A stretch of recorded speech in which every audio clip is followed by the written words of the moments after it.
Hi guys, main ব্যাপারটা হচ্ছে আমাদের যাওয়ার কথা ছিল 4 জনে, আর যে প্ল্যান করেছে তাকে পাওয়া যাচ্ছে না, মনে হয় মারা গেছে। আর যে এক্সিকিউট করেছে তাকেও পাওয়া যাচ্ছে না, প্রায় 100 বার ফোন করা হয়ে গেছে। হ্যাঁ, তো ওরা বললো যে ওরা অ্যালার্ম লাগিয়ে শুয়েছে, ওরা মনে হয় ক্যালকুলেটরে অ্যালার্ম দিয়েছে। তো আমরাই চলে যাচ্ছি এখন। তো আমরা 6:58 সময় লঞ্চ ধরেছিলাম, আর লঞ্চে তোমরা ভিড়টা দেখতে পাচ্ছ কী পরিমাণ রয়েছে। তারপর আমরা নৈহাটি নেমে হেঁটে চলে গিয়েছিলাম বড়মার দর্শন করব বলে। আমরা সকালবেলাটা চুজ করেছিলাম যাতে একটু খালি পাওয়া যায়, তো এখানে আমরা প্রচুর খালি পেয়ে গেছি গাইস।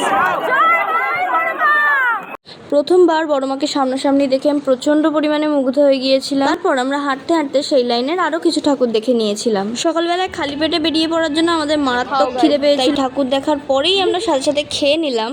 তারপর আমরা বাড়ির দিকে রওনা দিয়েছিলাম। সবথেকে নৈহাটির বাজে যে জিনিসটা লাগলো সেটা হচ্ছে বড়মার মন্দির থেকে ফেরিঘাটের ডিস্টেন্স 500 থেকে 600 মিটার। সেটা কভার করার জন্য আমাদেরকে প্রায় 2 কিলোমিটার ঘুরিয়ে ঘুরিয়ে হাঁটানো হয়েছিল। সমস্ত গলিপথ থেকে শুরু করে সব জায়গায় ব্যারিকেড দিয়ে দেওয়া হয়েছিল। তো এই জায়গাটা একটু ডিসঅ্যাপয়েন্ট করলো, যাই হোক। তো তারপর আমরা লঞ্চে করে বাড়ি চলে এলাম।